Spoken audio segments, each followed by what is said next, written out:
Hello, Podfam, and hello, Rachel. How are you today? I am doing good, Laura. I am pumped Oh my for God. this episode today, and I've been pumped for days. Like, we recorded a day after we were supposed to, and let me tell you, like, I have been itching to talk about this, and I'm like, how did this turn into what it turned into? Because, like, we almost didn't want to do it. Yes, exactly. So we have to give our listeners a little background. Obviously, from the title, you know what we're going to be talking about today. And the thing is, we've been talking about some really heavy stuff for the past couple weeks. We've gone through Yeah. my skin journey. We had a pity party about managing unrealistic expectations.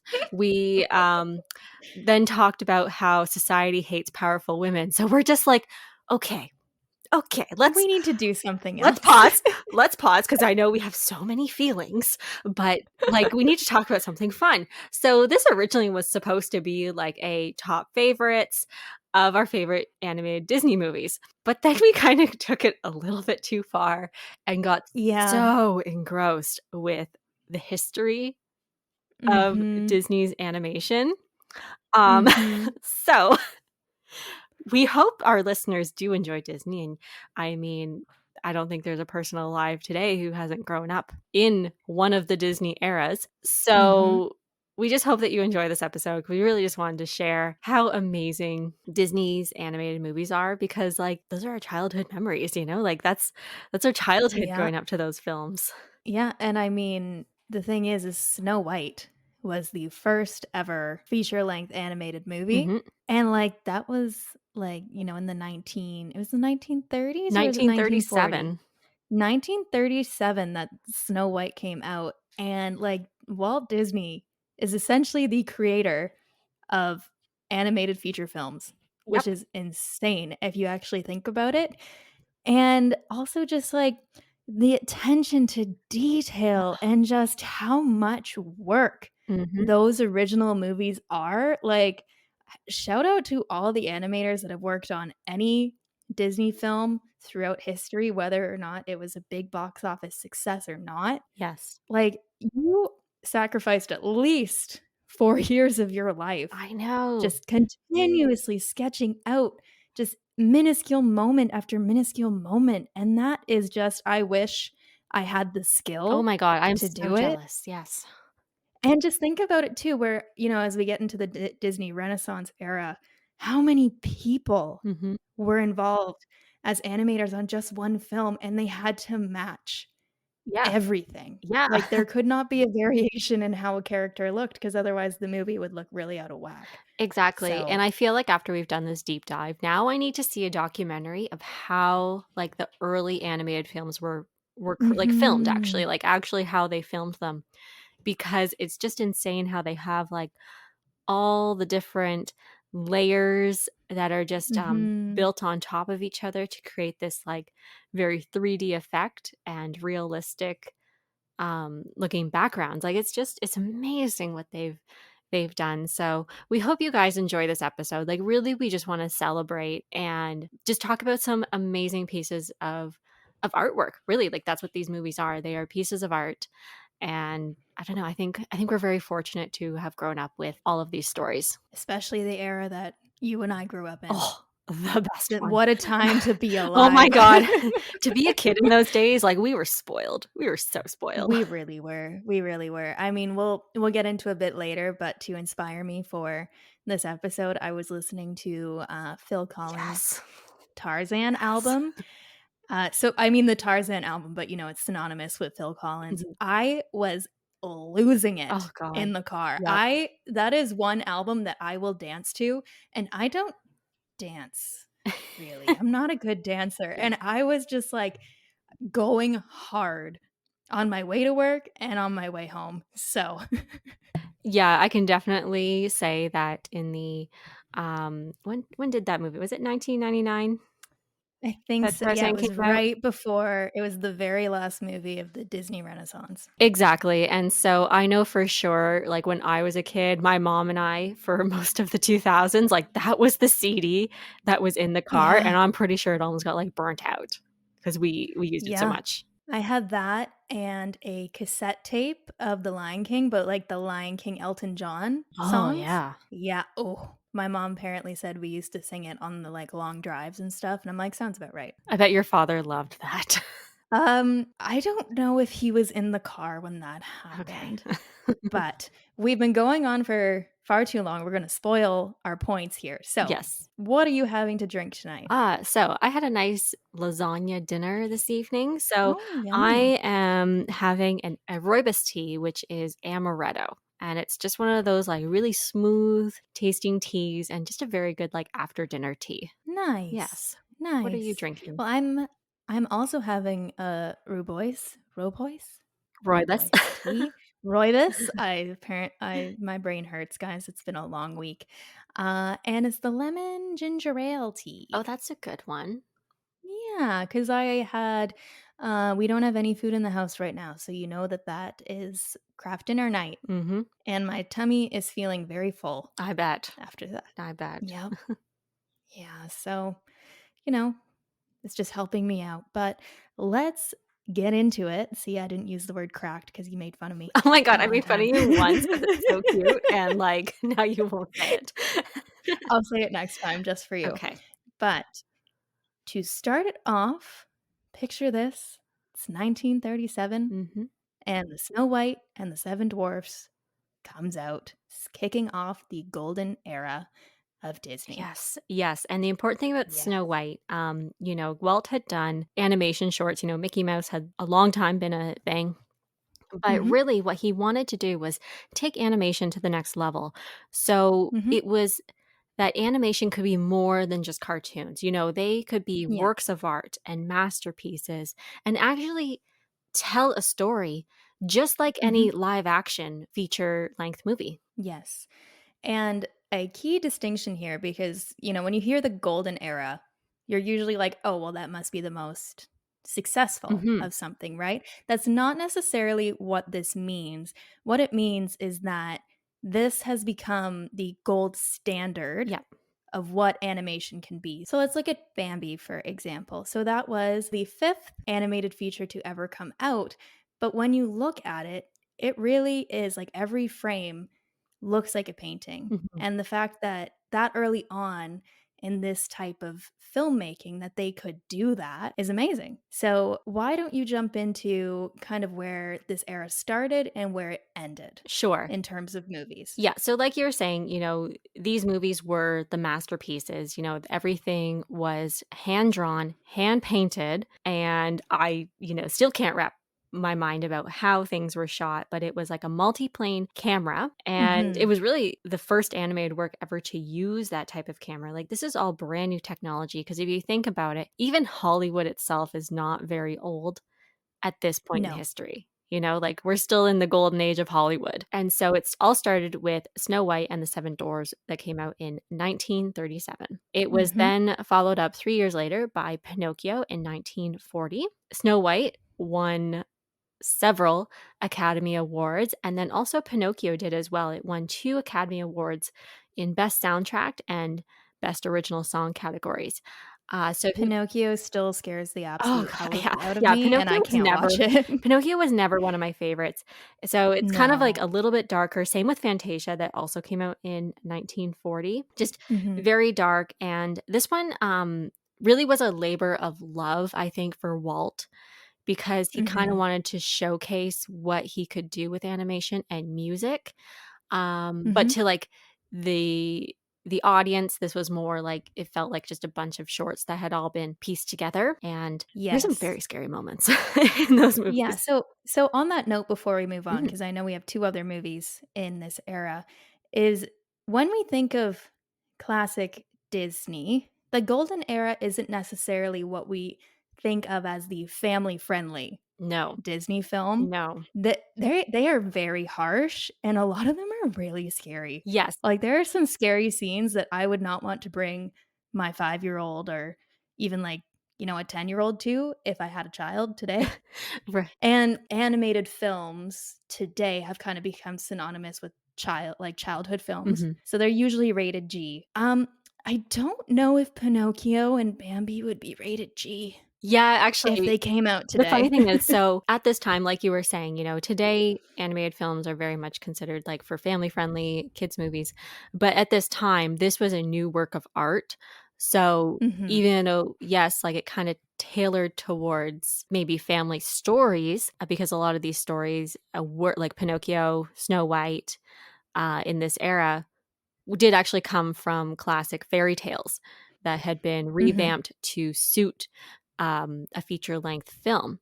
And I heard this Mhm. one thing. So the rating system did not exist at this time.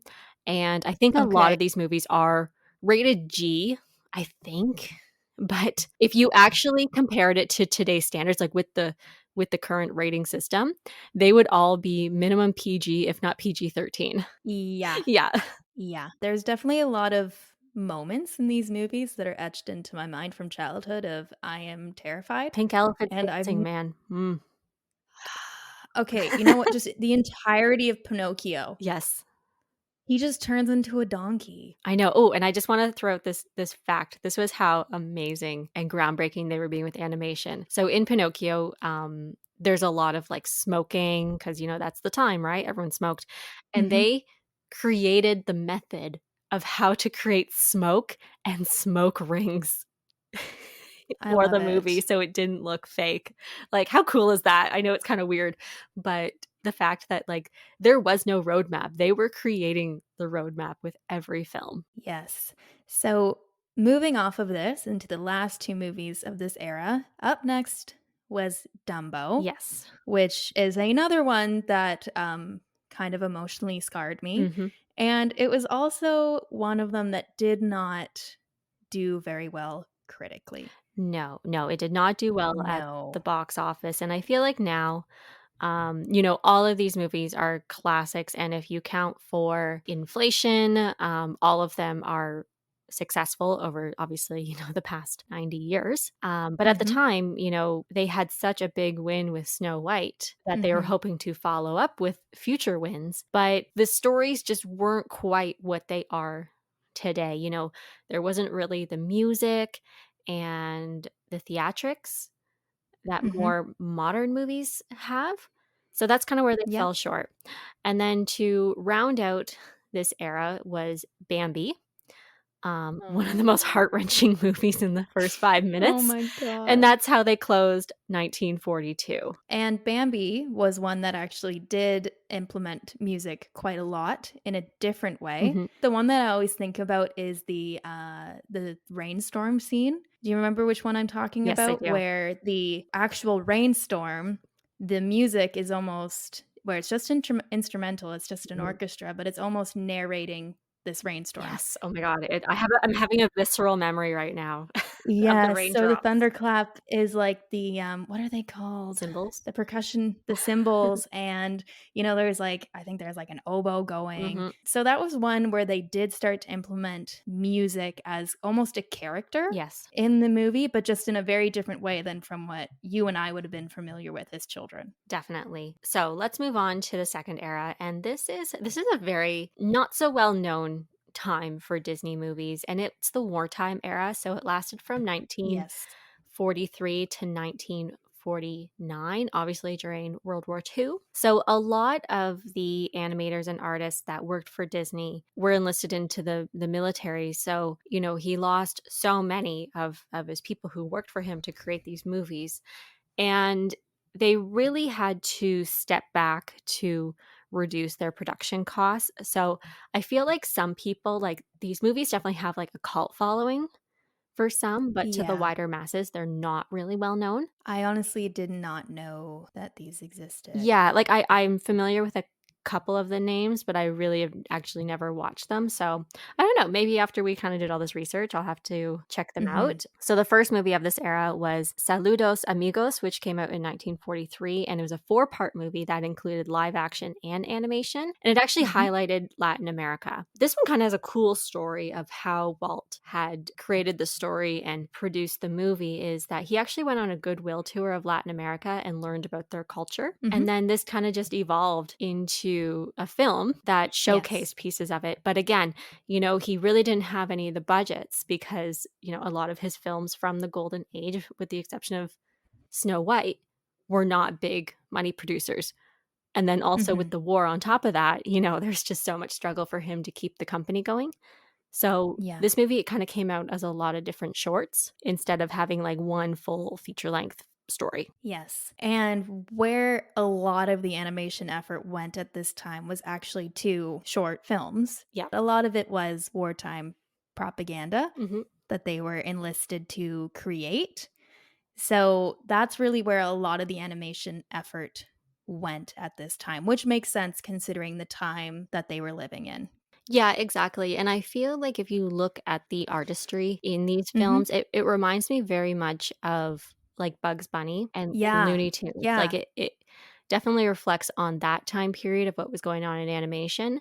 And just knowing Mhm. about what was going on with the war and them losing so much of their talent, you can just see, those backgrounds were no longer really hand painted to that much detail. So Mhm. it's kind of like they had to work with what they had. So the other movies of this era are The Three Calaberos, probably saying that wrong, I'm sorry, in 1944, another live action animation musical film about Latin America to follow up the Amigos. And Mhm. the next one then was Make Mine Music in 1946.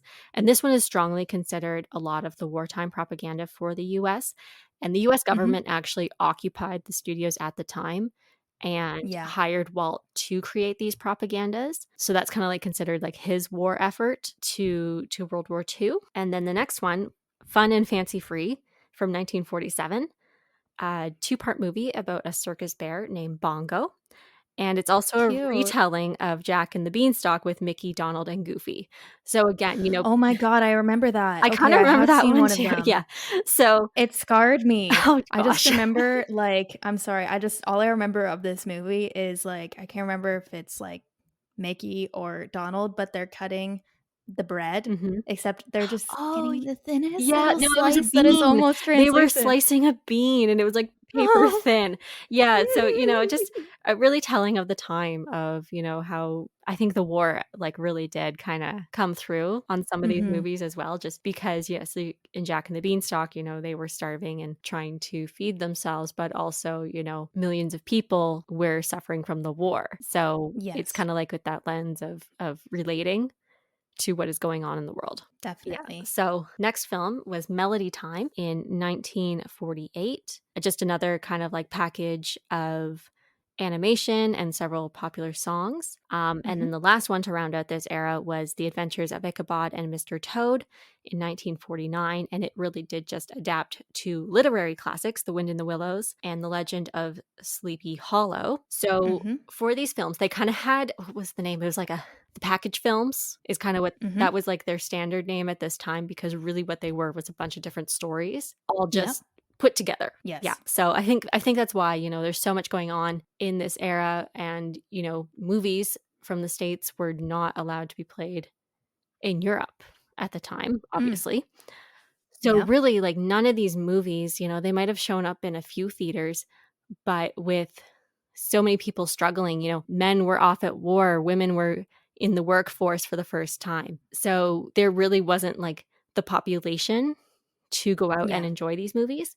So that's why I think they're really not that like yeah, they're not Recognized. recognized that much and they really didn't make any financial impact to the company. Mhm. Yeah, it really just kind of kept them afloat. Yeah, it did. It really just coasted them through the war. Yeah. And then we move on to probably besides the Renaissance era, I would say this is the next most popular era. Would you agree? I would, and this era, the Silver Age, which Mhm. started in 1950 and ran to 1967, is essentially what comes to mind in the general population when we think about classic Disney. So I'm just going to list through the films because I know we have a lot to say here. So I'm going to start there. Okay. So to start this off, we have the quintessential princess movie, and that is Cinderella. Mhm. So we're going to talk a lot about that because this movie is very important to Disney as a Yes. company, but also Walt Disney himself. Yes. Followed up by Alice in Wonderland, Mhm. which still kind of freaks me out Yep, to still this does. It's a day. freaky story. Yep, it really is. Then we have Peter Pan, The Lady and the Tramp, Sleeping Beauty, 101 Dalmatians, The Sword and the Stone, which there is a little witch in that movie that gives me nightmares and gave me nightmares all through childhood. And then the last movie that Walt Disney was directly involved in before his passing, and that was The Jungle Book. Yes. So let's start with Cinderella. Mhm. This story was very important to Walt himself because his own life mirrored the kind of rags to riches Yes. storyline that Cinderella goes through. Yeah, so with Walt, he grew up in a poor family, he didn't come from money, but he really had this drive and this will to succeed. And I believe it started all the way back in like the 1920s when Mickey Mouse first kind of Yep. came about, and he would do all of these little shorts just out of a shed. Like he didn't Mhm. he didn't have a studio. He didn't have anything to back him up. He literally did everything himself. Mhm. And now you're looking at it, over 30 years later, and he's quite a success. Disney's not as big as it is today, obviously, because today it's like a giant conglomerate. But It just owns everything. literally Disney owns everything. Um, but even now at the time, like, Disney was a success. I believe this was Mhm. around the time he was, starting to build Disneyland. So it really was this rags to riches story of his Mhm. life, and I kinda just love that for him, where beneath the lines, it's his story. Yeah. And for Disney, the company as well, they had been coming out of the wartime. It was not a financially profitable period of time for them Mm-mm. to go through. And this story kicked off their first round of major successes. Yes, and it's really where they found their stride as well, like, they figured Yes, out, "Hey, this princess thing, it works." it Yeah, and, works. like, The Disney formula. yeah, and now they're getting more music, and this is really when it just hits its stride, and they're like, "Okay, we are getting a formula of how this Yeah. is to be done." Yeah. And I think as well, just thinking of the movies at this time, this is also where a lot of the family-friendly messaging and themes Mhm. was very prevalent in the story. Like, the actual story of the films that they were making became just as important as the art. Yes, and this is also another film that is just absolutely beautiful. Next time you're watching Cinderella by yourself, or, with your family, definitely look at the backgrounds. Like, this is all Oh, yeah. hand painted. I mean, look at the background of Sleeping Beauty. Oh, I watched it last night, for research purposes, and it is absolutely mind-blowing. It looks like a painting that you would find in a museum in the background in every single shot. it does. So Yeah. You could just hang the backgrounds in a museum and you'd be like, "Okay, yeah, that I believe it." So after Cinderella, we move into Alice in Wonderland, obviously 1951. This movie was actually supposed to be made with real actors and animation, just because they wanted to play more around with that balancing of the different styles. Mhm, However, in the end, it did end up being an animated film. And one fun thing I love about a lot of these movies, and especially in Alice in Wonderland, Walt had actors come in to act out the scenes of the movie in front of the actual animators. So you can just kind of mhm, picture in the studio, like, the animators are sitting there drawing as the scene is being played out in front of them. And that is just how they're mhm. supposed to get so exact with how facial expressions are, and like how people move, or like how people drink from a teacup. It's just so incredible of what they were able to do. So next came Peter Pan, obviously, like you said, in 1953. This one, definitely involving more music and getting that more family friendly story. And this is one of the films that really did kind of solidify Walt Disney Animation Studios as an empire by this point. And then, of course, we move into Lady and Tramp, 1955. This was the first Disney animated film produced in a CinemaScope animatomic Mhm. format. So it changed. I believe it went from like your little square screen to like a more widescreen, which had never Yep. been done before, right? Like, they're literally coming up with this technology. And then, of course, Sleeping Beauty, 1959. This film used a color palette with an emotional and dramatic purpose, which, Rachel, I know Mhm. you're going to touch on. Yeah. Yeah, so a few interesting things about this period is that Sleeping Beauty is the one that actually took the longest to make, Mhm. to animate. So I believe, correct me if I'm wrong, but I believe that the from beginning to end, it took about 6 years, Yes. and this was a film where they really spent a lot of time paying attention to the artistry and the background. Mhm. So there was such an attention to detail. But one interesting thing about it is that because so much time was spent there, the story almost became a bit more simple Yes. than it otherwise would have been. And it actually didn't do that well in theaters because audiences didn't connect Right. with that story, which watching it back as an adult, I can see where that happened because you're watching it, you're like, wow, that's beautiful. Mhm. But there are parts of it where you're like, who's this character? Yeah, like What is this character's name? yeah, I would agree with, like, the story's a little bit weak, not saying that it's not a great movie, I know people love this movie, but when you compare it to something like Cinderella, there is a little bit more substance to Cinderella where you relate to the character a little bit better, where I agree with you, I didn't find myself ever really relating to Aurora. Yeah, and it's interesting because I almost forget that Sleeping Beauty came later, Yes. like after Cinderella, because in my brain it almost belongs with that Snow White Yes. era Yes. because there's such an emphasis on how beautiful it looks. Like it is a moving piece of art. Mhm, yes, and it reflects more the Snow White story, with the Yes. artwork versus Cinderella, that's a little bit more about the story. Yes. So, 101 Dalmatians, this one came out in 1961, and if you were to watch Sleeping Beauty followed by 101 Dalmatians, you would notice a drastic change in the animation. So, like Yeah. Rachel said, Sleeping Beauty took, like, at least 6 years for them to animate, which in today, like, that's a very long time. It was a long time back then as well. Yeah. So, what you see on 101 Dalmatians is the animation's very, like, thick-lined and scratchy looking in the Mhm. drawings, and that is because, they didn't have a ton of money after Sleeping Beauty, it cost them a fortune, it didn't do so well at the box office, so they didn't have a big budget for 101 Dalmatians. I also, if I recall correctly, Walt didn't so much believe in this movie, like, he was a little bit hands off for these last Yeah. 3 because he was so focused on building Disneyland at the time that he was a little bit, out of the initial process of the films being created and animated, where he would see more of the final product, and Mhm. I think if I remember correctly, he kinda said that this movie was trash, and that was, like, on the final cut that he saw, like, Oof. because it wasn't a beautiful film. Um, Mhm. the funny thing is, though, is that the critics and the audience loved it. They absolutely Yeah. loved this storyline because it is fun, like, it's a fun movie, and it does well for, like, all genders, it's not that Yeah. princess, It's which not a girls yeah, like, and movie. princess, I know lots of boys watch princess movies, but they do get a little bit more targeted towards the girls. Yeah, and I think that, given the time that a lot of these movies were created in, and we'll find this a lot in the Disney Renaissance era, Mhm. it was kind of marketed where, like, the princess movies, they were like thought of as the girl movies, Yes. you know? But an important thing to remember about 101 Dalmatians and the two movies that come after is that you do see this change in style of animation, but you made an important point where Walt wasn't as directly Yeah. involved. He was more focused on Disneyland.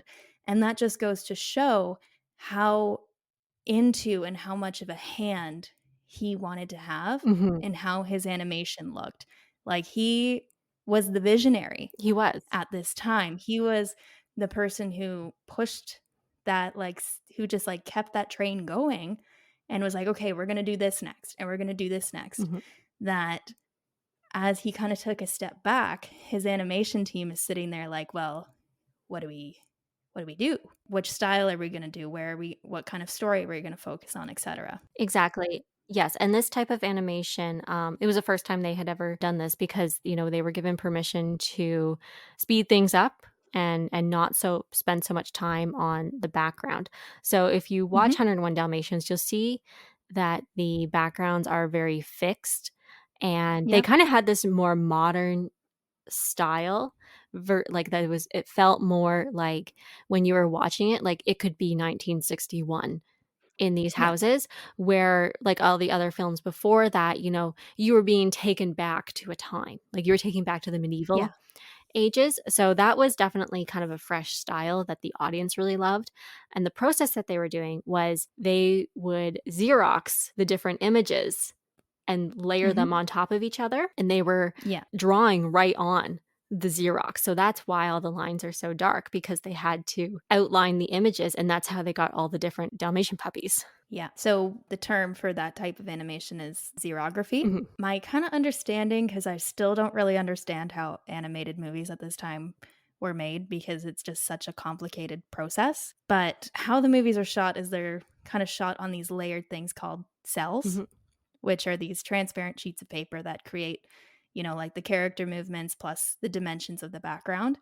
So, how they had to do it before was it was like they would have to trace over the original drawing of the artist, Mhm. and then that would get transferred onto the cells. Where this technique, like you said, they can transfer that drawing directly onto it. Yes. So before, like Yeah. you just said, they traced it onto like parchment paper almost, and then it was painted onto those cells over those tracings. Where Yes. this, like, they were doing all the work right on the cells to save time. Yeah. Next film was Sword in the Stone in 1963, and I believe this was one of the darker ones that had come out. I was terrified of this movie. I Yeah. honestly didn't know that it was a Disney movie because it scarred me.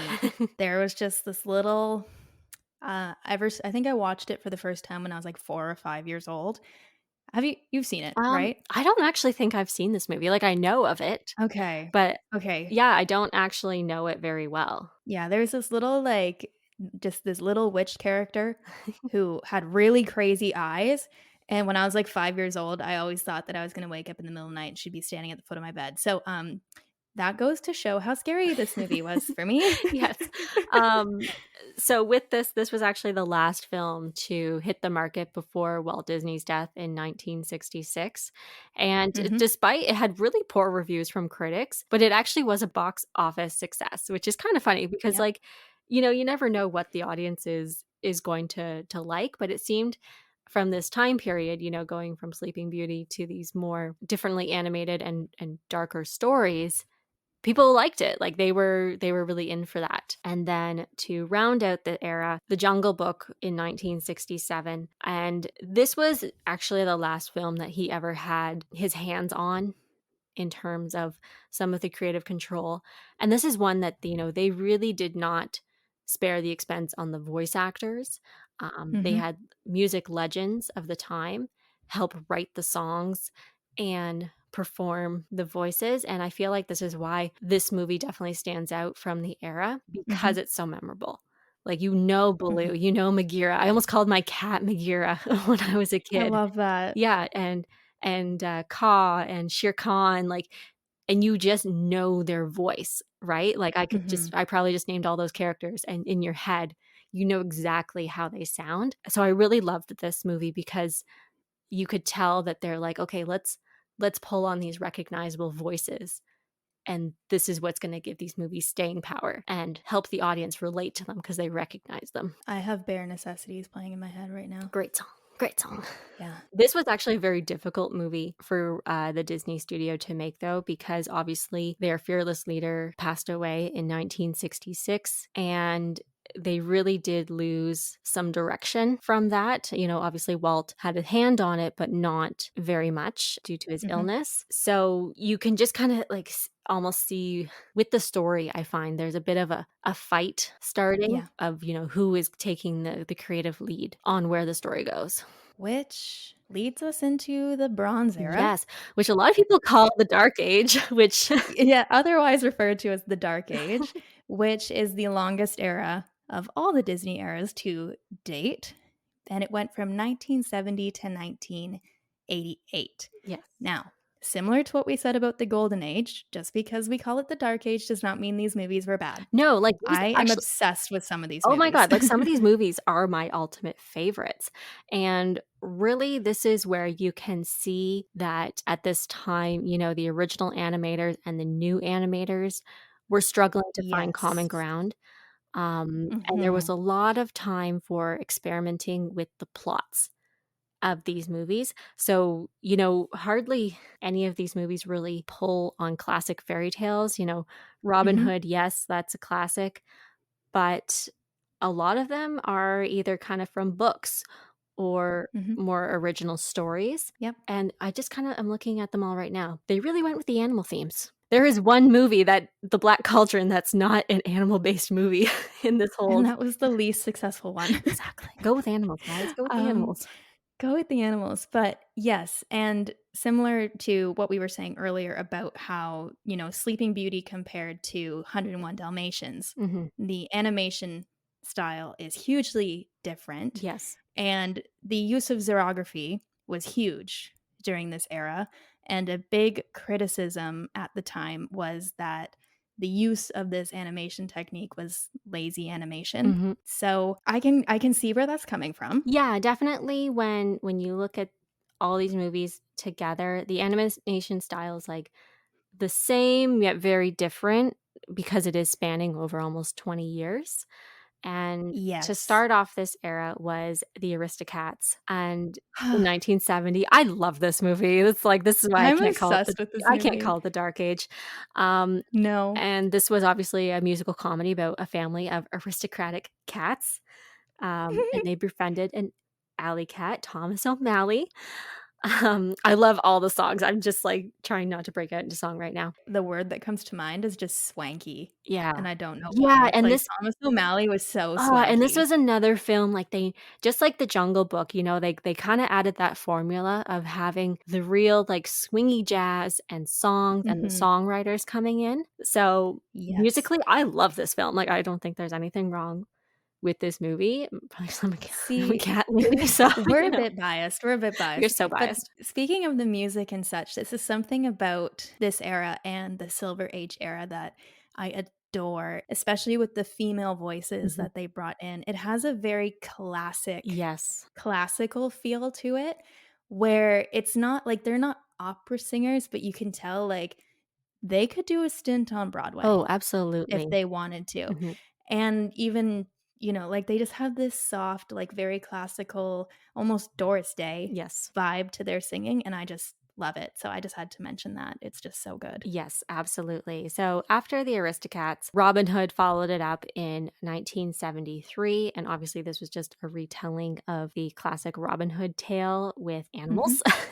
They were really hitting the animals this era. And then next came The Many Adventures of Winnie the Pooh in 1977. And this film had actually been shelved for a long time. And it really, Mhm. I think this is kind of one of those films, it started out as a bunch of different shorts because Winnie the Pooh has so many adventures from the storybooks, and it was all kind of Mhm. combined into a film. But I do know that this film, out of like this era, was definitely hit the hardest on the lazy animation. Yes, it Yeah, was. and you can kind of see it in the movie as well. Like, still great movie, but just when you really look at the artistry of it, it's Yeah. fairly simple. Yeah, and that was something that I was gonna bring up too about Robin Hood before we moved on too far, is that, this was also an era where they took some original character design Mhm. from past. So, speaking of the Jungle Book, we have Baloo the bear, Yeah. but then you look at Little John Mhm. in Robin Hood, and they've changed it up a bit, but you can tell They that gave a him a lot of shirt, those didn't they? I'm pretty sure he's they just gave wearing a him shirt.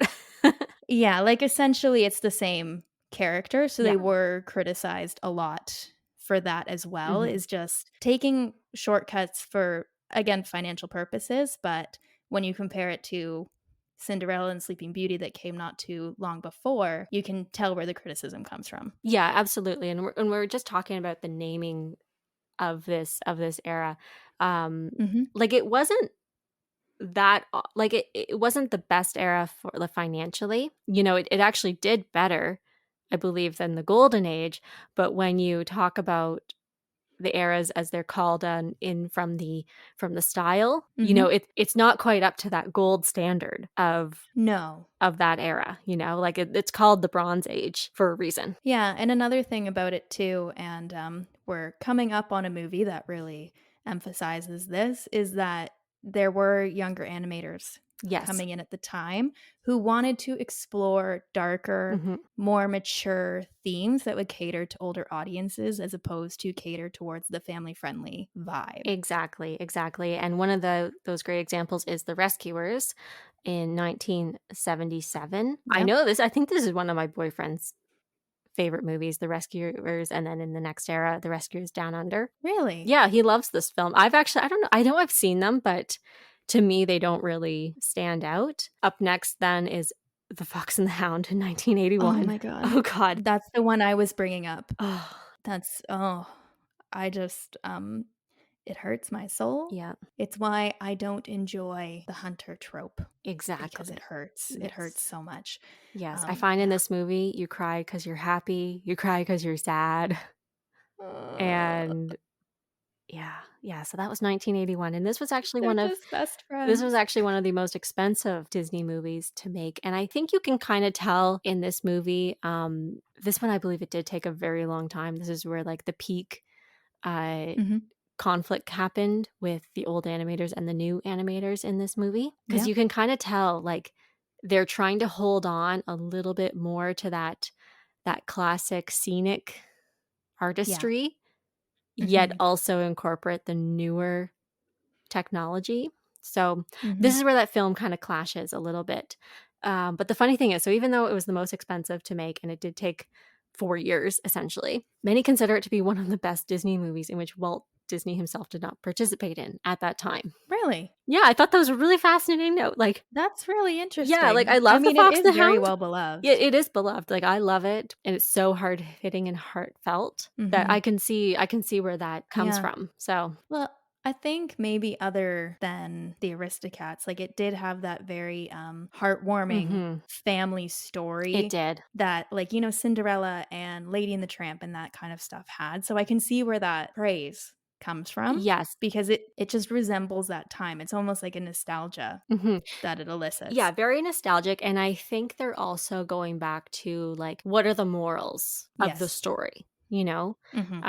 With Fox and the Hound, it was very much about friendship Yeah. and how that friendship got them through Mhm. really life and death.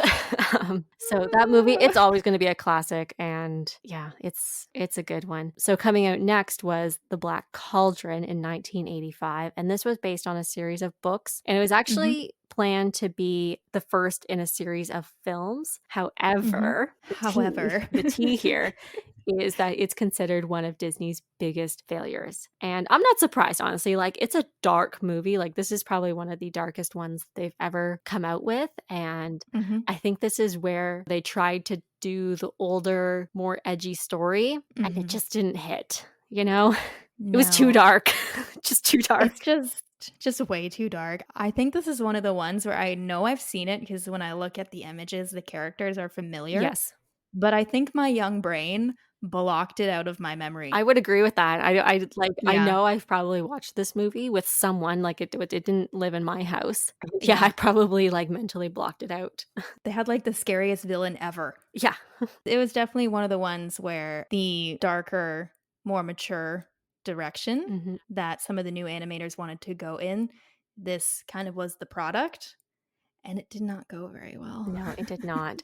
Their next movie, however, in 1986, The Great Mouse Detective, actually saved the company. It Yep, did. and it It funded the did. Renaissance era. So, even though this movie, I think it's well known, but it's not considered one of the classics, we gotta give it some Mhm, credit because it kept the mhm, doors open, and it allowed Disney to continue producing films mhm. that, thank God, because the next era coming up is just legendary. But Yep. before I get to that one, to round out the era in 1988 was Oliver and Company. Literally the cutest thing Oh ever. my god. Pretty much what it is Charles Dickens' Oliver Twist set in the '80s, and the Mhm. animation of this film screams '80s. Everything about it, like, Yes. it just has that '80s vibe. So, I feel like a lot of people forget that this is actually a Disney movie. Like, even I had to take a second guess, and I had this movie growing up, like, I watched it constantly, Yeah. but to me, I'm just like, "Oh, yeah, it's a Disney movie," because it's almost so out there from how they Yeah. animate things, but the story, oh, good story. Like, I know I cry, okay, I probably cry in all the Disney movies, but, like, the opening scene of this one, and it's the rainstorm, and he's the only kitten left in I the box. know. Oh my god, Don't sorry. don't talk about I'm that. sorry, okay. Um, Okay. but So yeah, I agree. Do you remember the Swan Princess? yes. My brain almost has lumped those 2 Mhm. together, where I'm like, Oliver& and Company, made by the same people as The Swan Princess, and I'm like, Yeah. "No, Yeah, but it's not. no." So, yeah, I feel like that's one these are one of these fringe films, and even when you look up a lot of different eras, this one's kinda left off sometimes, so it really is Mhm. forgotten, but everyone should watch this film, like, it is so good. I love it. It's got kick-ass music, and it's just a cool movie, Yeah, you and know? it was another good success as well that led into the Renaissance era. Yes. And interestingly enough that you bring up the music, it did kind of help inspire the next movie a little bit in how it was made. And let's jump into the Disney Renaissance, which you and I grew up in the thick of, Oh, and it yeah. was the best time to be alive. And it ran from 1989 to 1999, kicking off with The Little Mermaid. Mhm. So, this was a very important movie for Disney. And there's a couple interesting things about it. One, they brought back the Disney princess formula, Yes. but they also brought in the powerhouses of the Disney music Mhm. in the 90s, and that was the duo of Alan Menken and Howard Ashman. They had a big part in deciding to give The Little Mermaid a Broadway formula. Mhm. And this is something that's very common in a lot of the Renaissance movies is that The Little Mermaid went in acts, like a Broadway show, Yep. where the music kind of pushed the story along. So, made it epic, translated well to stage, and many of these movies now have Broadway shows. Mhm. And it just kicked off with a bang, and it was a big financial success for the time. It If you was. like It was. It add in inflation and stuff. Yes, and really, like, around this time, Disney was kinda taking, they struggled a lot with the leadership at this time, Yes. and this is when they had a big executive shuffle, and they finally had the guiding light again. Because Mhm. really with Disney movies, someone had to steer the ship. And a very important person for a period of time joined Disney Animation, and that was Jeffrey Katzenberg, Yes. which there's some tea about that later, but like he was very important. Extremely important. So, in this era, Disney went back to its roots and picked up adapting classical fairy tales and turned them into animated films. Most of these Mhm. films here, they do have a fairy tale that go along with them, and Mhm. a lot of them were dark and not, very suitable for children and families. But Little Mermaid being one of oh, them. they're all bad. They're all bad guys. And Disney kind of found a way to bring them to the screen and make them Mhm. memorable, and it was all through songs and simple plot structures, and they just really took what they learned in the Bronze Age. That was their time for experimenting with Mhm. animation, and now, we're on the dawn of the computer age. So this Yep. is where they started to play around with getting more computer imaging in these films. And, even though this era is only 10 years long, it's one of the biggest Mhm. in terms of films that came Mhm. out. Oh, yeah. And that is because with the help of computers, they were able to fast track and make a lot of these movies still be gorgeous, yet not as time consuming where it takes them 6 years to make one film. Yeah, and they also were able to use computers in this way where it could add a scale to these movies that we'd never really seen Mhm. before. So, for instance, one that I think of is the mountain scene in Mulan. Yes. That was all with the computer programs that they essentially designed. And it really just created that larger than life way of animation that we've now kind of become spoiled by. Oh, absolutely. Like, even in live action films, it's all CGI, but Mhm. really, this is where it started from, right? Because these are Exactly. things that we had never seen before Mhm. because the technology was not there. So, after the success of The Little Mermaid, next came The Rescuers Down Under in 1990. Now, this was the first Disney film to ever have a sequel. It was a Mhm. continuation of The Rescuers, and it was set in Australia. This was another big first for computer animation, and I find you can tell a lot in this film. Like, they have, like, the big sweeping flying scenes and stuff, and you can definitely tell, like, this is the early on of the computer animation. But then in 1991, they are mastering it because Mhm. that is when Beauty and the Beast was released. Oh, Yes. And so good. Beauty and the Beast originally, guys, Beauty and the Beast was not supposed to be a musical, No. which I cannot even Oh my imagine god. We would have been that. robbed, and we wouldn't even have known it. Yes. So I believe they worked on it for 2 Mhm. years, and it was the non-musical version of the story, and essentially, they were told to scrap it Yep. and start again. It was very Um, different, like, I think the original yes. version, if you've ever heard the original fairy tale of Beauty and the Beast, it much more Mhm. followed along those lines than the story that we know and love today, and you know Yes. what? I'm happy for it. I'm glad I they am threw it too. on the cutting room floor. I am too. But the thing something very important here. So, Jeffrey Katzenberg, who kind of was the studio chairman, I believe at the time, he did run a very tight ship. Mhm. And the timeline for Disney movies or animated Disney movies is 4 years to produce them. He did not move the deadline. After they scrapped the film. So they had 2 years to create an entirely new film from beginning to end with a brand new script. Yep, because why not? And Yes. add music to it as well, and this was actually the Yes. first film from Disney to include the digitally created scenes and segments to Hmm. create that illusion of an actual shot.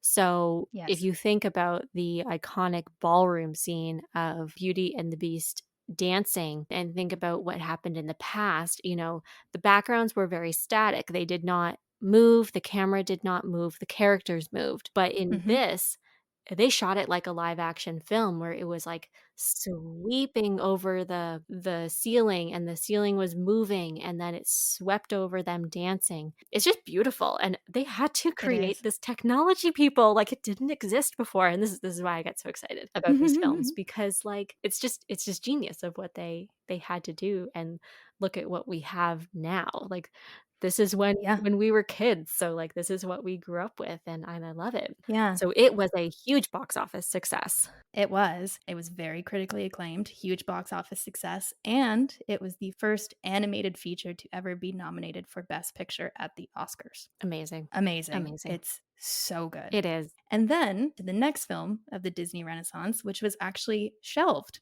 for Yes. a while to make room for Beauty and the Beast, and that was Aladdin. So Aladdin came out the year I was born in 1992. A great year. Great year, guys. A Awesome year. great year. And, as Rachel, you said, this movie was shelved, and you can see a lot of footage of the character development Mhm, of Aladdin and Jasmine and how much their look changed. Like, mhm. in this era of the 90s, there really was that formulation of the Disney characters and how they all looked. Yep. And this was also a great film for bringing back big actors, you know, Yes. Robin Williams. He is the genie. He's the genie. He is. Gilbert He Gottfried. is. He is Iago. Like, He and is. I think Iago was actually written with Gilbert Gottfried in mind because Mhm. the animators were just like, "No, he has to play this character. Like, there Yeah, is no one else because we have written it just for him." pretty much. Fun fact about Robin Williams, well, it's not a great fact. It's kind of some tea, It's kinda actually. shitty. So, he was thankful for Disney helping him out with a live action movie, and so he decided to voice the genie for only $75,000 when at the time his price tag was $8,000,000. The thing was, he was coming out in an R-rated movie later on that year, and so they Mhm. were worried about having his name attached to the film, so they did not. Well, he actually didn't want to, attach it because he didn't wanna take the hype away from Exactly. his R-rated film, Right. because that's where he wanted the attention to go as opposed to all the steam being sent towards Aladdin and him being the genie. Yes, exactly, sorry, yes, you've got the more tea here. I was listening, Yeah, you were very intrigued by that part. I know, because I, like, kind of skimmed over it the first time I, like, heard about it, and I was just like, "Wait, what?" And then I was like, "I gotta pay attention." I'm like, "Wait, what happened?" Tea. Yes, yes. So, Robin Williams made $75,000 from this movie, and because his name was not Mhm. on a lot of the marketing, he also did not receive any money from any of the merchandise in this film, which No. I think on Disney's part, that is just bad will.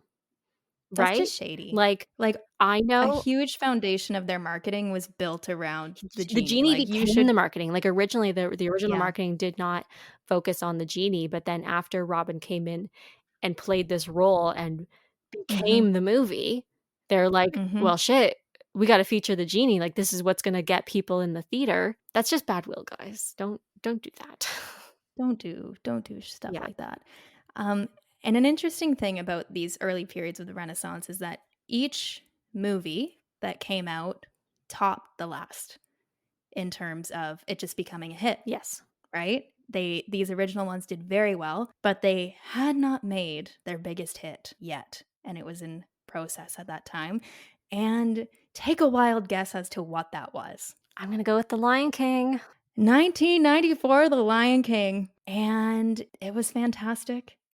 It did so well, and, the funny thing was about the production of this movie, people within the studio weren't actually sure it was gonna do that well, No. and there were animators jumping ship to go work on Pocahontas, which came out later than The Lion King, because they thought that it was gonna be the better movie or the more successful one, Yeah, which and is I mean, crazy. Pocahontas is amazing, Mhm. but, It's like, still when you Lion King.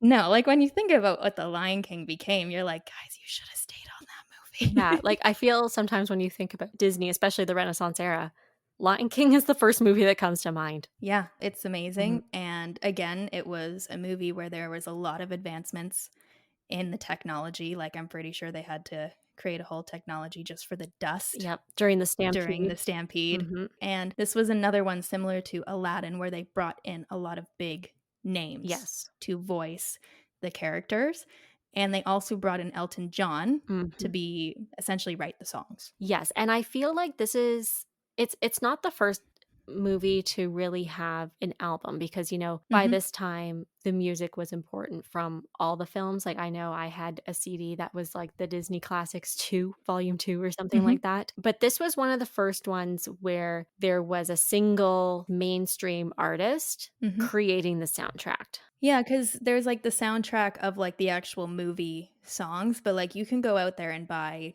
the Elton John, like, Lion King soundtrack. Yes. Like, I had it on cassette. Yeah, exactly. I think I It was did a too. bop. I'm pretty sure I It did was a too. We bop. all had it. So, yeah, Lion King, absolutely iconic. And then in 1995, Pocahontas came out. Now, this movie has a lot of controversy It does. around it. It had a lot of historical contradictions, and in today's age, it is quite inappropriate of Mhm. how the natives were portrayed in this Yep. movie, but from a stylistic point of view, the music is incredible, Colors of the Wind, and Mhm. the movie itself is very beautiful, and I think it definitely pulls back to that time of Sleeping Beauty Yeah. where you get the color, you get the backgrounds. This was like the first digital film that also incorporated, I believe, like, the watercolors. I this might be have been the Mhm. first film that used watercolors. Was that this one or Mulan? Mulan also used it, but I'm pretty sure Pocahontas was, like, where they first started playing Okay. with it, especially with the sky, because when you think about that film, like, there's so much nature to Mhm. it, like, the wind moves, the sky is always, like, a pink, it changes, it's very whimsical in its color Yeah, palette. it is, and some interesting stuff with this movie, just about its release, is that, they were kinda riding high on the success of The Lion King, and they kinda mirrored the marketing of that movie, but also pushed it to a pretty grand scale, Mhm. and the reception for the movie was not that great, and it was actually the first Renaissance movie that did not top the one that came before Yeah. in terms of box office results and critical acclaim. Exactly, and then to Mhm. follow that, I feel like they kinda hit that same rough road Yes. in 1996 with Hunchback of Notre Dame. Another fantastic Uh-huh. movie, like, I watch this movie all the time, but it is considered one of the darkest films when it comes to torture, religious prosecution, lust, and genocide. Like, this is a And yet heavy they movie for and yet they marketed it towards children, like, I right? watched it I think the I I think think I I watched it watched it as a last year. kid, and then I watched it again either last year around when you did or the year before, Mhm. and I was just like, "This is dark for me now I know, as an like, they adult." hit so many things, and I think obviously when I'm a kid and we're children, I think a lot of it goes over our head, because Mhm. all these films are kinda filled with little, adult teehee moments, but this one, I was just like, "Oh This my was an adult movie. god," as an adult, I'm just like, "Wow, I'm having to process a lot here." Yeah, and I think that's kind of where they missed the mark with this one because it's It beautiful. is. Like, it is a stunning movie, but I think they kind of thought of it almost in the same realm as the films that came before, which were a very family-oriented Mhm. story, where I think this one almost should have been, like, catered towards, like, teens and above Yes. because, damn, She dark. She Dark, Mhm. like, I don't know, like, it actually kinda scared me as a child. Yeah, yeah, I wasn't scared of it, but, I think so much went over my head that when I went back and watched it as an adult, I'm like, "Whoa."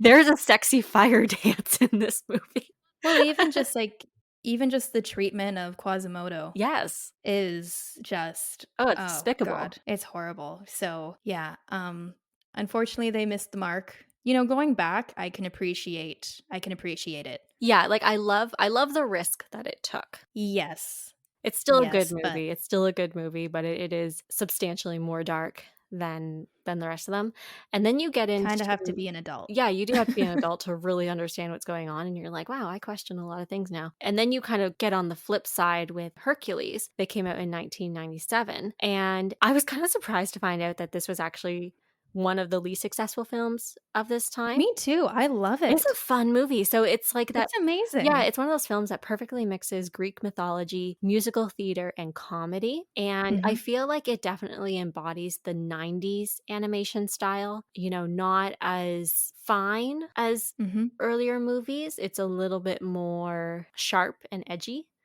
I mhm, think, but it works, it really worked for this time, and, I remember watching it with my friends, and we all thought it was a fun movie. mhm. No grievances with that one. But then you move on to Mulan in 1998. Yes. Oh, this One of the best montage songs to ever exist. exactly.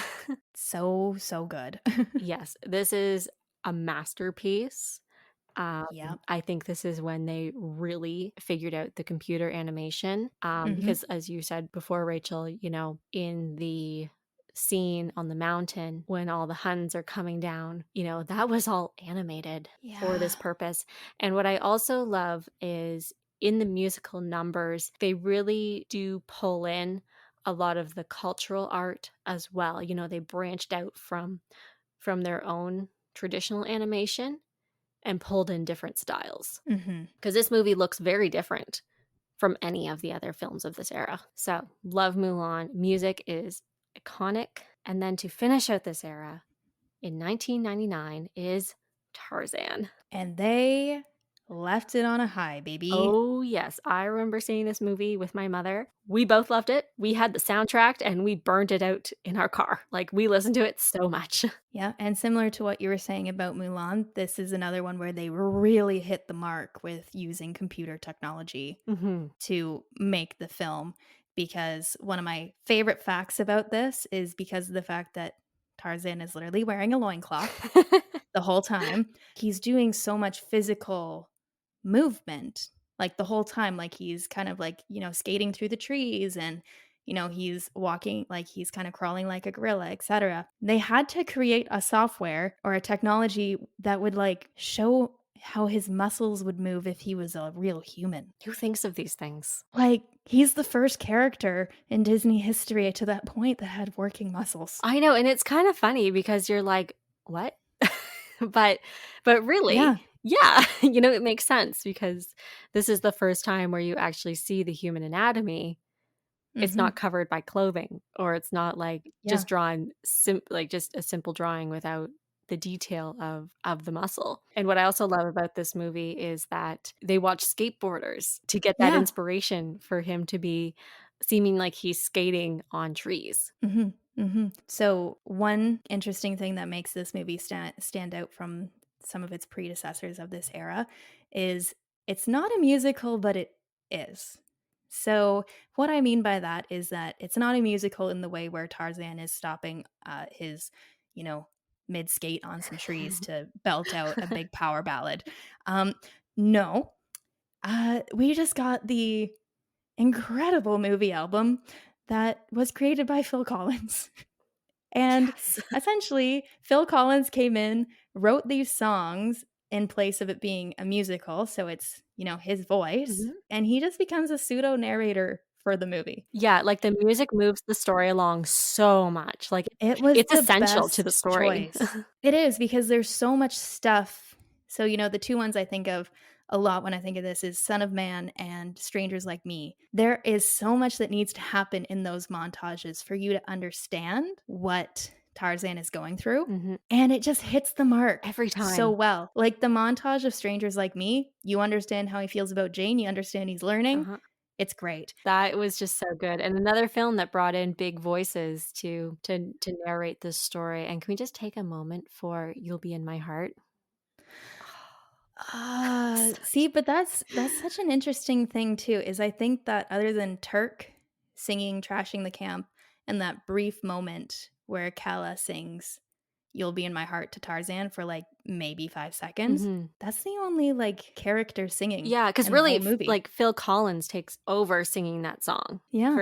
for "You'll Be in My Heart," and what we were kinda discussing before this was it wouldn't make sense Mhm. if these characters sang the songs, because if you think about it, Tarzan and Jane do not understand each other at first. They cannot No. communicate outside of body language, so it really would not make sense, and it would essentially pull you out of the story to have them Mhm. singing to each other, because you Mhm. would kinda be like, "Wait a second, he can't talk to her, yet they're singing together?" Like, it would just not make any sense. So, this is Yeah. where it is essential for the characters to be silent and let the Yeah. music tell the story. Oh, this movie is just so good, and I think it was an excellent way to end out the era. Not sure where it falls in regards to The Lion King because I know that it was about 5 years afterwards Mhm. that it came out, but they did end on a box office high Yes. with Tarzan. Like, it was the one that really ended it off being like, "Okay, we're back at the success." Exactly, they kinda hit their stride again, but also, I feel like this movie does not get enough recognition. It really Like, doesn't. it's an exceptional movie, and It really not is. enough people talk about it. No, and, like, the morals are good. I find a lot of the messaging still holds up today. Mhm. Like, sometimes when I look back on some Disney movies, I'm like, "Ooh, I don't know about that." And I was watching it and I was just like, "Yeah, I would want my kids to learn this stuff." Yeah, exactly. It's just good messages. Maybe not the whole there's some toxic masculinity with Kerjack and Tarzan, but that's for That's another another day. topic. That's another Yes. day. So, let's move into the post-Renaissance era that ran from 1999 to 2009. And Yes. for this era, most films change the plot and the visual styles to create stories that touch on family, personal growth, and the search for one's own identity. And Mhm. to lead it off was Fantasia 2000 in Yeah. 1999. Interesting choice. I actually don't think I've ever watched this. I'm not sure. Maybe I've caught parts of it. But it was, I have memories of it, yeah. but yeah, Yeah, I don't know. yeah, I found it kinda just, like, a very much a throwback to the original Fantasia, because it was very Mhm. similar, and it showed, like, several animated segments of classical music introduced by celebrities, but I don't really, like, consider it. I don't really yeah, it's not really, like, a Disney Yeah. standout to me. And then I next. feel like it was kind of like a love story to Walt. It's Yeah, just yeah, it was more like recreating his the new masterpiece. millennium, so, like, we need to honor him because Fantasia, like, Walt loved Fantasia. I know a lot of people didn't, but he Yeah. did. So, Yeah. yeah, it was kind of a nod to the original, and then it was Mhm. followed up by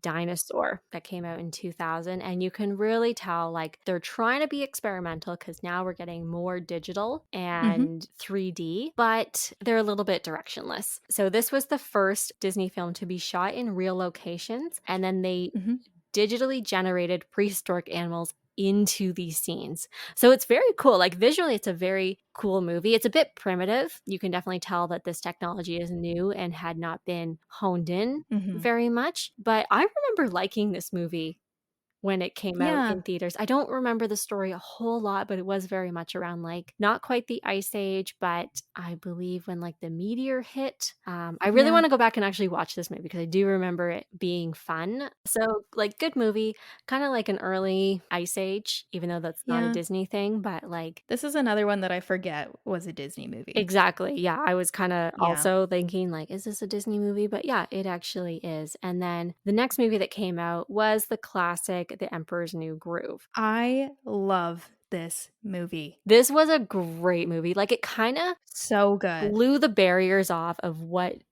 Disney movies were known for, and a lot of people thought, like, they were taking a huge risk because, Yeah.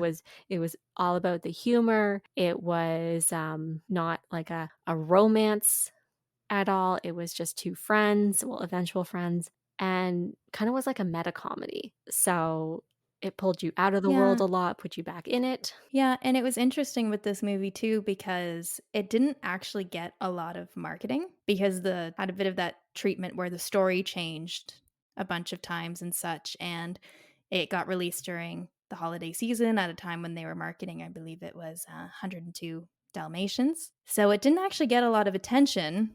So it didn't do that well. But correct me if I'm wrong, but this is like the classic from this era that I think of. Oh, And I I think think, so too. like, it has a solid place in our hearts. Yeah, like, this is a film that is, like, memed a lot, like, referenced a Yeah, lot.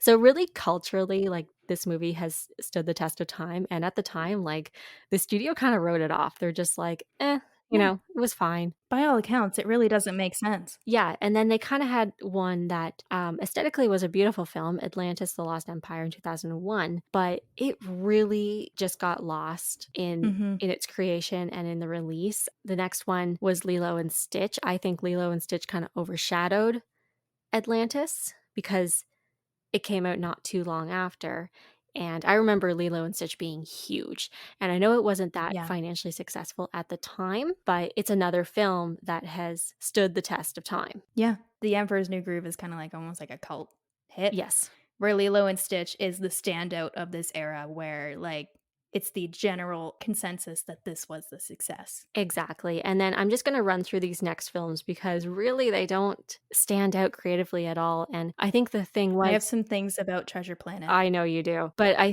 think why these films got really lost was obviously because Disney didn't have their direction, but Mhm. also DreamWorks, right? They came out with all these films, Shrek stole the scene, and it Mhm. kinda made fun of what Disney movies are all about.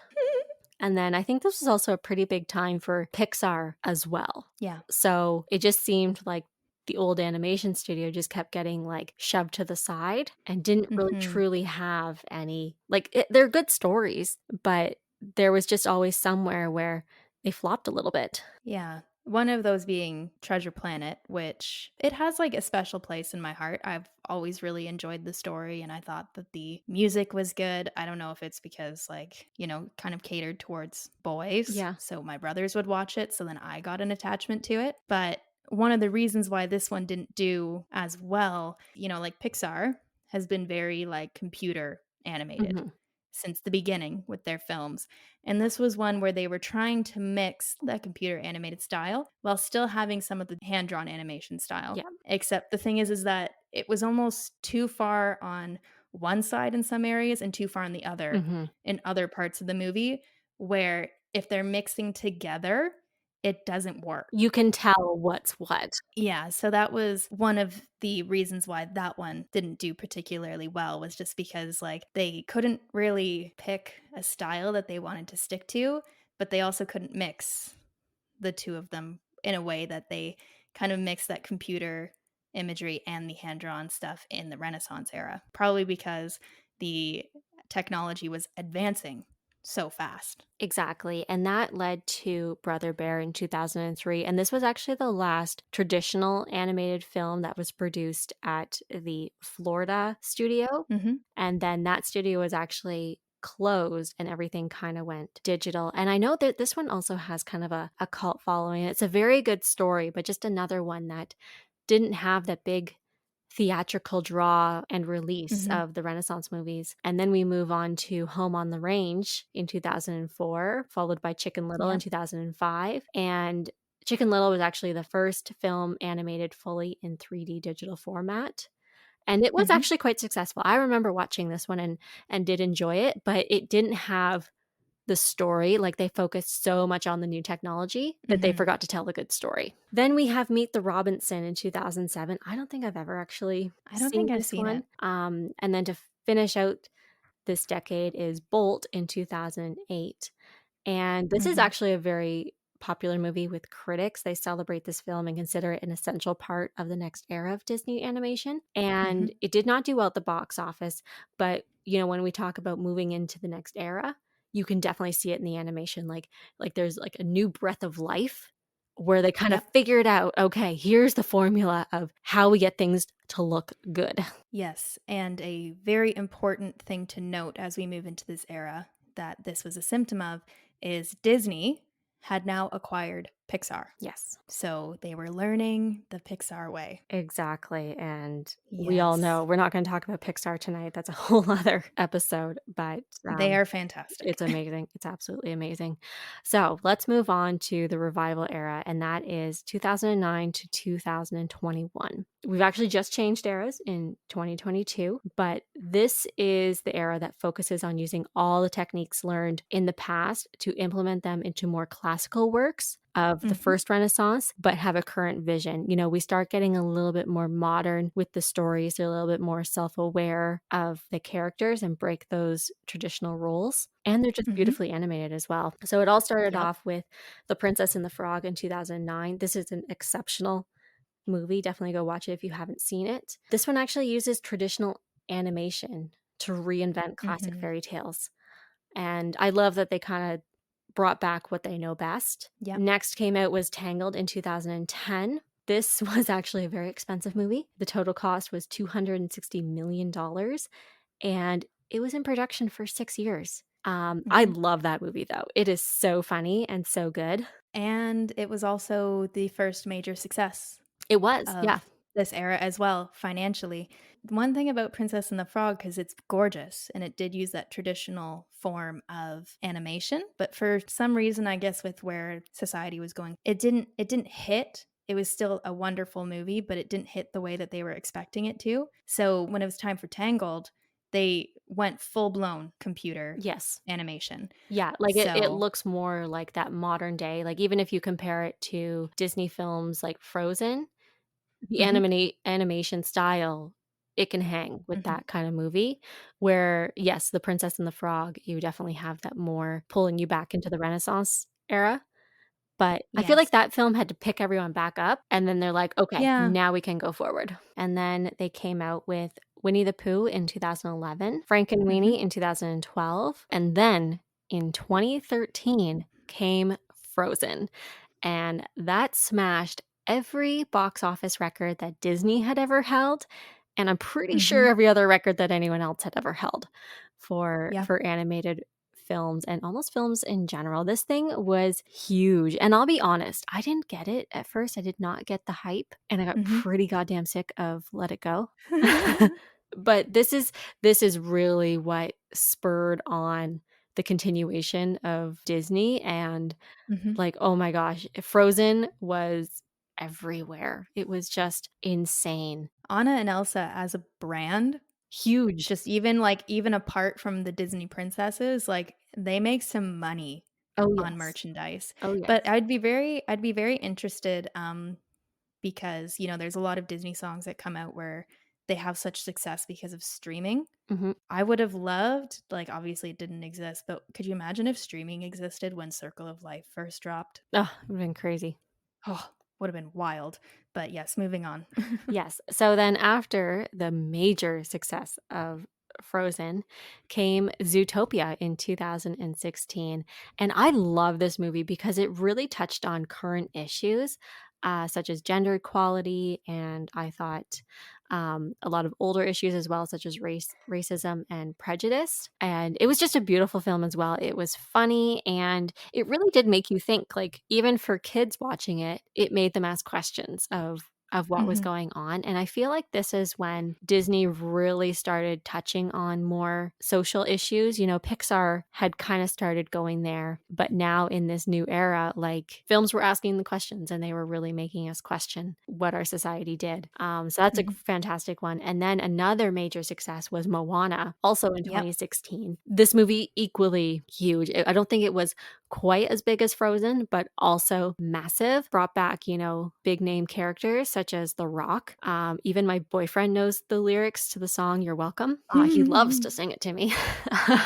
Love that. Something about Moana as well is I do think that those people involved in the story, they did work very hard, I think, to be respectful Mhm. of the culture that they were trying to portray in the film and their Yes, history, which that was a good movement forward exactly. You on their know, part society in society. yeah, because I believe Pocahontas was really top of mind for people at this time. And Mhm. so with Moana, you know, they were more conscious of that story and making sure, like you said, you know, pulling on things that were more historically correct. Like obviously this is still a fairy tale type movie. So there is that Mhm. fantastical to it, but they are more respectful. And we Mhm. also got a character who was a girl and looked like a girl, you know? They Yeah. finally moved away from that typical princess form into Mhm. something that people can look at and be like, "Hey, she looks like me." And also no love interest No anywhere. love interest. Oh my gosh, fantastic. Yeah. This is a first. Mhm. Um, Mhm. and then, of course, we come to 2019 when Frozen 2 comes out, and I'm not gonna lie, I really like this movie. I love I'm this watching movie. it and, like, the song and scenes with "Show Yourself" start playing, and I'm like, "Why am I I moved by cried. this? Why am I crying?" And I then sobbed. oh, so good. One thing I think that they really hit with Frozen 2, because you know how in the Bronze Age we were talking about how a lot of the younger animators wanted to tell more mature stories, Yes. but it just didn't hit. Frozen 2 really just hit this formula where like I think I saw it, I was like 23 at the time, and I was like, "Geez, this theme is really hitting me Yeah. hard." I think cuz it was a good number of years between when the original came out and the second one that Disney kind of knew that the original audience was going to come watch it. Mhm. And they really just hit the fact that a lot of the people watching that movie are teenagers and in their early 20s, and the story just catered to that so well, and I think they did a great job. Yeah, and that's kinda what I love about this era. So, you know, we are all children of the Renaissance era, and now a lot of us are you know, we kinda went away for that post-Renaissance era. You know, we were teenagers, we were too cool for Disney films, and now we're coming back as adults, either as, like, just appreciators for that time, or we now have children of our own and we wanna share that Disney experience with them. So I Mhm, love that they're kind of making these almost dual films where it's enjoyable for children, but for the adults watching it, like this is a movie I appreciate as an adult. Like I yeah, think I would enjoy it as a kid, but like from mhm. an adult, I'm just like, wow, I really connect with this movie. I feel like the themes cater more to a more mature Yeah, like audience, the themes are for sure. very adult. And that's where they've kind of mastered that formula where they can tell an adult story and it Mhm, kind of goes over the head of children, but the children mhm, still enjoy the film. So, yeah, exactly. that is just a wonderful film, amazing soundtrack, and another, like, I think it smashed all its records before, so, you know, good for Yeah, them. And then to finish up this era was Raya and the Last Dragon in 2021. Now, this film, I feel like I need to go back and watch this film. This was kind of a funny one, and it's on a transition of eras into the streaming era, which is kind of our brand new 2021 to 2022, and it got kinda lost, I think. yeah, I didn't even know that it came out. Yeah, like, I'm really not familiar with this movie. The caption is, "Raya goes on a quest to find the last dragon to learn to trust and save her people." So, like, I feel like it's probably got that Disney Solid. formula. Sounds Mhm, kinda similar to Moana, but with COVID and everything and, like, couldn't go to theaters, I think this was kinda one of the first experiments, and a lot of the films, like, not even just the animated ones, where Disney has been experimenting with streaming on Disney Plus, you know, do they just release it? Do they charge the premium? This is the era that they're at right now, mhm. and one film that I consider in the new streaming era is definitely Encanto, which came Yep. out in 2021, and fantastic movie, like pulls on the adult strings, pulls on the kids strings. It's a beautiful story and it's gorgeous to watch. It's beautiful to listen to. But also, what's kind of funny is they did a release, I believe, I might have this backwards, but they did the Disney Plus release and it didn't get a lot of hype. But then they It put it out, didn't. and that was around November, I believe. And then I think they put it in the theaters for Christmas. And then by New Mhm. Year's, everyone was talking about Encanto. Like, who couldn't go on TikTok or Instagram and hear the song, like, We Don't Talk About Bruno? Like, it was a literal freaking Yeah. TikTok dance. I also think that original release, for some reason, was around the American It Thanksgiving, was, I believe, yes. that it just almost got lost Yeah. in It's funny because films can come out on Christmas and, like, they're box office successes, yet Thanksgiving, they're not. I don't know. Christmas is an important day. That's like I've been to a movie theater on Christmas Oh, Day. A lot really? of people I go. don't Yeah, I it's actually a very important day for movies. I guess I've never done that before. I'll have to try it one day. I Yeah. know, like, Well, some I of the think it's most like a tradition. yeah, like, yeah, because I know, like, so many huge, huge movies have been released on Christmas Day. I'm just like, I have never been someone to go see them on Christmas Day. Mhm. That rounds out all the eras. Oh my god, guys, if you are still sitting here, Thank thank you. you. Shall we just quick fire through our I mean, I have a lot of favorites, but quick fire through our picks from each era that we've been kind of in love with Yes, very quickly. very quickly. All right, Golden Age, I'm going with Snow White. I am going to go with Bambi. Ah, good choice. Good Thank choice. you. Wartime Era, I'm gonna have to skip over this one. We'll get back to you guys because we have not Yeah. actually watched anything. I have heard really good things about the Three Calaberos. Mhm. So I feel We like will we'll watch. watch those ones, but we're gonna skip over that era. So we are sorry. Wartime Era, Silver Age. Oh, this is a hard one. I'm going Oh, Lady and the yes. Tramp, but Oh, also I Cinderella. love that. I had Cinderella on VHS. So Love it. oh, and a Well, fun I fact. I have was one fun fact about Lady and the Tramp. okay. So you know the iconic spaghetti scene? Yeah. That was almost cut. Where would No. Disney be and the rest of the world without that spaghetti scene? We would be really sad. I don't know where we'd end up, but I don't yeah, know. I love that film. But you know what? I'm going with Cinderella only because that's the one I grew up with more. Nice. Well, I was going to pick Lady and the Tramp, but then I knew that you were picking Lady and the Tramp. So that's kind of like our That's our equal, like common we ground. share that one. Yes. That's our common ground. And I'm gonna go to a Sleeping Beauty. Oh, good. I'm glad it's getting some love. Yeah, like I did grow up with that one, and I don't know, there was something about Aurora as a character that just really hit me. Mhm. I just found her very inspiring, and her singing voice was like phenomenal. Like when Yes. she's walking through the forest doing her like runs, Mhm. where she's just like going up and down.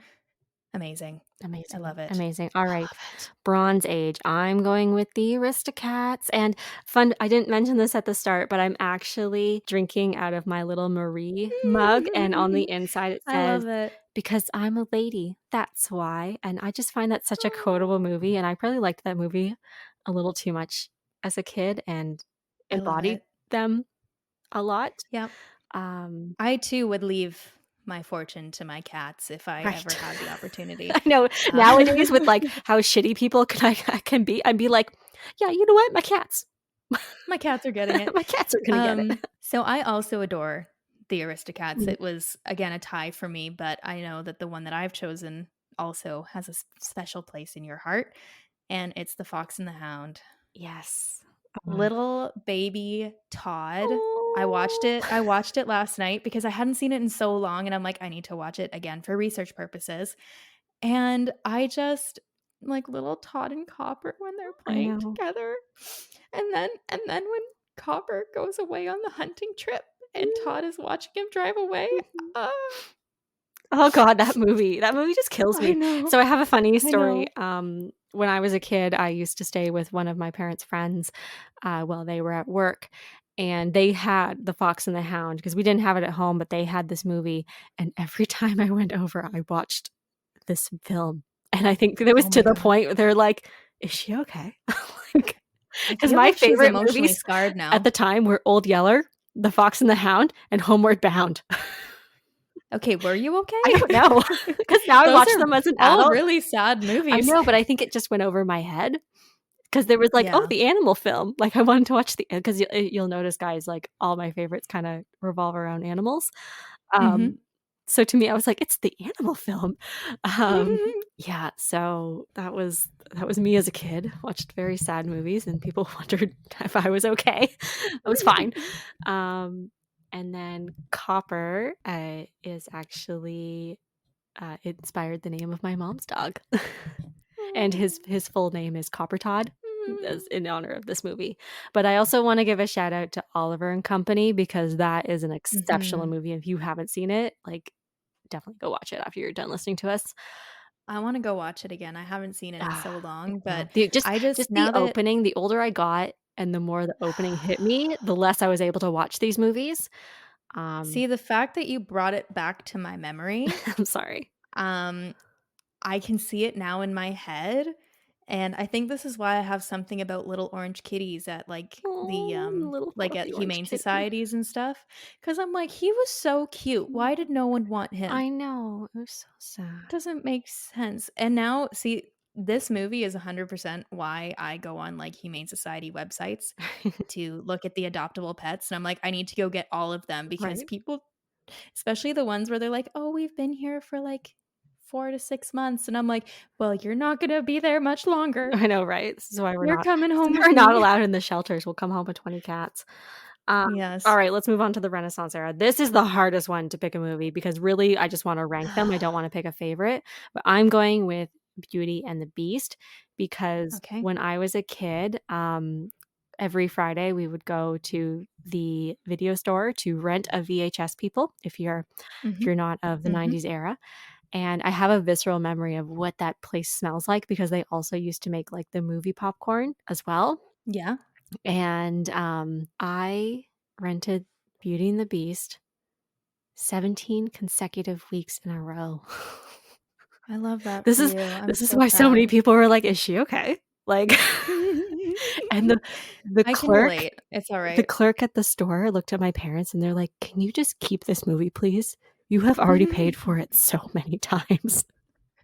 It's like, "It's just yours now." Exactly. So, yeah, and, just has a personal meaning as well Mhm. for me, and, the funny thing was, like, we never really owned this movie even though it was my favorite, and then for my 18th birthday, my dad bought me the DVD.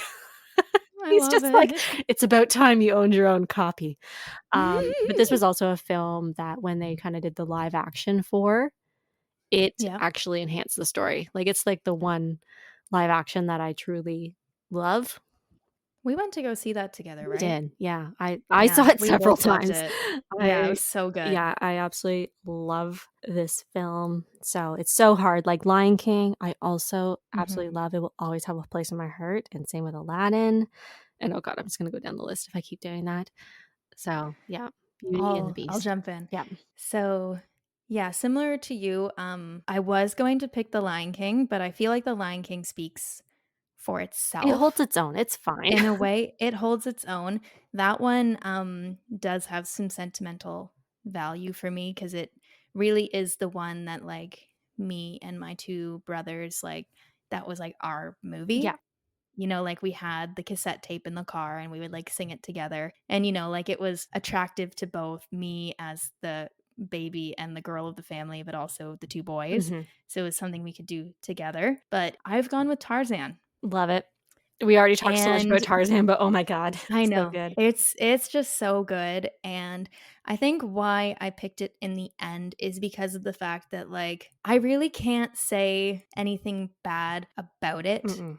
Not that I really could about any of the others, but, you know, you could maybe pick a theme from, like, one of the earlier ones and be like, that didn't age well," but this one, I'm like, "This is a It masterpiece." is. I found that it portrayed really great messages. It really emphasized the importance of family and love, and that just really hits me deep in my soul. Mhm. And I also found, like, I enjoy, even though at the beginning they couldn't really understand each other, I do enjoy the relationship a lot between Tarzan and Jane because I Yes, find it very respectful. it is. Except for the time where he kinda tried to look up her skirt, but that was just a Okay. misunderstanding. Well, that was at the beginning when he didn't understand her, all right? The rest of it was all right. So, and I think probably too why I like it was because, like, we were kind of entering into the 21st century and Mhm. such, and Jane as just a woman Yes. was very, I'm not gonna say like, liberated, but she was, Yeah, she didn't fall into you that know? classic, like, "Oh, I need a man to save me." Like, she was an educated Yeah, woman and out traveling, and yeah, I feel like she was kind of the start. and she was gonna go after Tarzan because she just thought he was hot. I mean, he just wore a loincloth, who wouldn't? He just I mean, have you seen his muscles? They look a bit weird compared to what an actual human's muscles would look like, but they were moving. They were moving. We will They acknowledge be that. moving. Thank you, animation. But yeah, like Mulan was kind of that first princess to break the mold, and then Mhm, Jane maintained it, but at a more common ground, mhm, right? Like she was a little bit more of an mhm. ordinary person. Yeah, and I think too, I enjoyed even though there's some stuff I could say about the relationship between Tarzan and Kerjak, I do enjoy how when you would see Kerjak and Tarzan interacting with the rest of the family, quote unquote, they were very, like, gentle Mhm. and such, and I felt like I enjoyed how that was portrayed as well. Yeah, yeah, like the male figure being the caretaker. Yeah, like, even though they were masculine characters, like, Kerjak isn't leaving until all of, like, the baby gorillas are safe kind of Yes. thing. So, I enjoyed that too. Yes, yes. All right. I have a lot to say. I know you I have do. a lot to Also, Phil say. Collins, Oh, he did not have to go that hard. He did not have to go that hard. but we love Okay, him for it. post-Renaissance. Post-Renaissance. Post-Renaissance. Okay, I'm going with an odd pick. I know Lilo and Stitch was not my favorite in the era. I do appreciate it, though. I think it's a great story, but I kinda wanna go with Hawaiian roller Dinosaur. coaster ride is a bop. Yeah, yeah, Sorry. yeah, it's a good movie. It's a good movie. I feel like it's got so much recognition that it doesn't need my recognition as Yeah. well, so I'm gonna go with Dinosaur. I wanna bring this movie back. So, I We might will bring watch it it. back. I'll go watch Yeah, it. we're gonna both go watch it and just appreciate it because I remember really enjoying that story. I could be totally wrong. I hope I'm not wrong, but I do remember being, happy at the end of the movie. Rachel, what's We yours? can like we can like cast it together over the Perfect. weekend or something. Perfect. So I'm actually gonna go with The Emperor's New Groove, Classic. which honestly might be my favorite Disney movie ever. And I just have to address that I made a Kronk reference when we were last talking about it, and you didn't laugh, and I was upset. Oh, I'm sorry. Yeah, do you know when we were talking about how it wasn't successful? I just go, by all accounts, it doesn't make sense. Which I just had to slip it in there, and I think just because of the fact that I didn't obviously make it sound jokey, it didn't hit, but that's all I have to say is Okay. Kronk is exceptional. He is, and you know what? All those He's so jokes, good. like, that's the movie that, the memes are still popping out with at this time, so we just love it for that. Squeak, squeaker, squeak, squeak 'em. Squeak, squeak 'em. It's Okay, revival era. it's just a good one. Okay, Revival Era. It This is. is also a hard one to pick a movie from. I love Zootopia. I love Moana, Mhm. love Tangled, but I'm going with Frozen too because it just hit me in a place as an It adult that, like, I just was not yeah. able to recover from. Um, I agree. Anytime I listen to Show Yourself, Mhm. I was literally in the theater sobbing I on, like, know. a Tuesday night, and I was just like, "Why is this hitting me so hard?" Yes, and then when All Is Found is played as well, the full version, I'm just like and I Oh, picture the opening sequence, and I don't know why when the, like, Frozen title comes up and the music really hits, I cry every time, and I'm just I like, "What?" know. I'm like, "Why does this movie have triggers in it?" Like, there's just musical notes that hit me and scenes that hit Mhm. me that just hit me so deep, and I just love it. Hot And I take, do have it. Into the Unknown, Yep. I find it better than Let It Go. Sorry. Yeah, I agree. I Yeah. didn't enjoy the music in Frozen. I actually took me a few watches through Frozen to kind of like it at all. Mhm. But Frozen 2, that's a masterpiece. What's your It favorite is. though? So, mine, the one that I went with is actually Tangled. Love Tangled. So again, this is another one where I feel like Rapunzel's relationship with Flynn Rider was very realistic. Here comes the Um, smolder. just whack with the frying pan. Frying pans, who knew, right? Yeah, right. I love that they became the Um, weapon of choice. I know. So yeah, I love that movie, I think probably because of the fact that it did introduce this new style, but it was a very familiar story Yes, and yeah. very, very Renaissance vibe. Yeah, like, they went back to what they knew, which was the princess fairy tale stories, and Princess and the Frog kicked it off, but Tangled brought it home. Yes, and I do enjoy that, she was becoming more independent. Mhm. Like, in the end, Eugene did kind of come save her, but she was part of the saving process, Yeah, yeah, like, which it I wasn't enjoy. like he was off fighting the dragons alone, right? Yes, she was there. My one bone to pick is why, oh, why did they cut her hair that short? It's not a good look. Don't mind the It still color, but bothers what's me. what's with the bob? It actually still bothers me to this day. I'm like, "Could you not have, like, cut it, like, like, at her shoulders? Like, why what is this? What is this?" Yeah. I love Mandy Moore. Oh, so good. She's wonderful. So good. She's Excellent in wonderful. that role. And then finally, we have the streaming era, which there is really only one movie technically, but it's Encanto, and if Yep, you haven't seen it, go watch it because it's magical. it is. And I just love all the videos because this one, again, like, they really show diversity of characters, Mhm, and, like, mhm. she was the first princess, but I don't know if she's actually, I guess she's not actually a princess, but she was the first Disney lead to have glasses, and there's Yeah. videos of little kids, and they're wearing their glasses, and she's like, "Mommy, she looks like me," and I'm just like, "Ah." So, I just love Ah. that where Disney's going is that, like, we didn't relate to the princesses of the Renaissance era.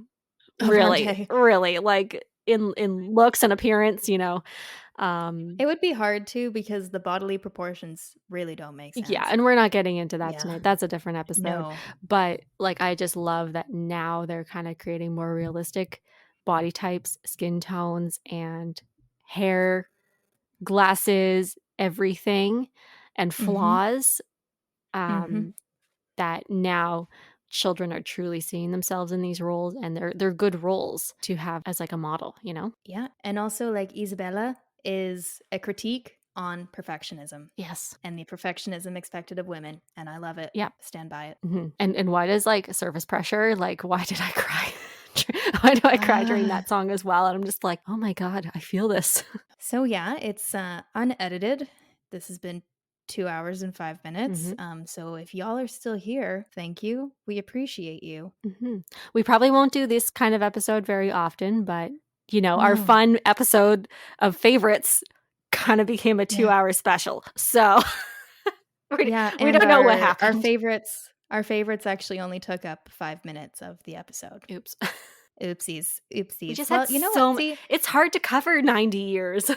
it is, and, like, I think because of the fact that Disney is essentially the creator of animated features, Mhm. there's just such interesting history, Yes. and so much work goes into all of these films that, like, I feel like it's good that we addressed all of them because every single one that has come throughout the history of Disney, there are things about it that set it apart Mhm. from ones that came before and ones that come after, and they deserve that recognition. There was a lot of hours put into it, Oh, into every single yes. one. Yes, absolutely, and I just love theories that people create and how people, like, even at our age and older, still sit down and watch these films. Like, I Mhm, frequently watch Disney movies with either one of my parents, and, like, mhm, we just enjoy them because, it's either nostalgic for us or it's a newer film and, like, it's just sharing a really great story. So, don't feel like you need to have kids to enjoy these movies again. Just turn mhm, one on and love it for what it is because they really are great. mhm, and maybe 6 months from now, we'll come back with Pixar. Yeah. Yeah, we're gonna need a break after doing Yeah, this we need some time. We need marathon. some time.